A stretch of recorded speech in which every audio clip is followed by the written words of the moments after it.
what makes this part of New York City so interesting is these tenement homes, because they carry rich social history within them.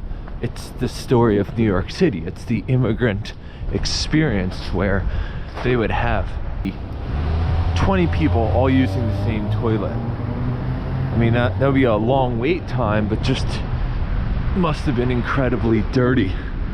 So this is just kind of a glance of the real like heart and core of it. Here's another one over here. So again, at edge of Chinatown, and you can see some Chinese writing here.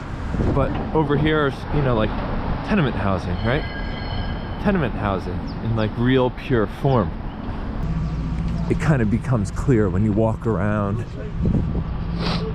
and visually see these buildings that there's no doubt about it.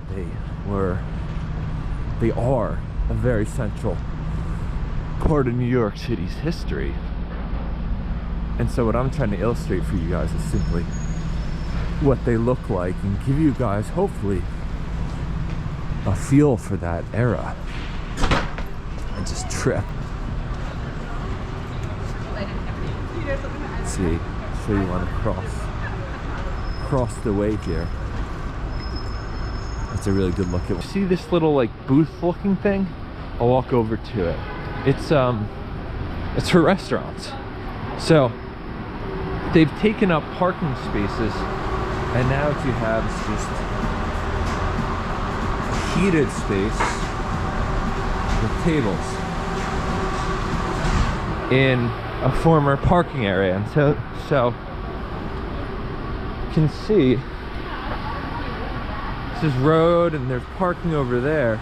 This would have been parking right here, but now it's bicycle racks and these extensions of restaurants, essentially here.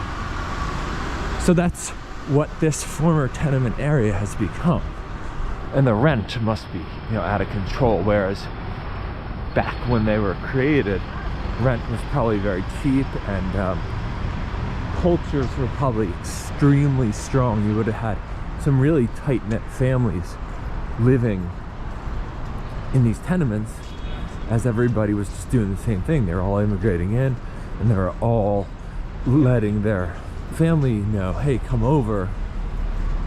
You know, one person from a family would travel here, and then there would be a link, so then the second would come, and the third would come, and they would have established social networks where they would have helped each other to get jobs, and they would have faced discrimination.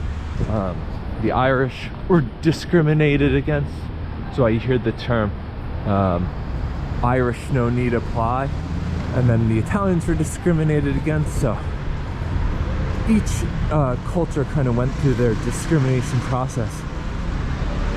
And at some point, they prospered. So they made it through all those barriers, and they did something with their lives. And some of them became incredibly successful. So just a quick glance, guys. Now we're at Orchard and I don't know. Orchard and I can't find it. I think Delancey. Yeah, Delancey Street.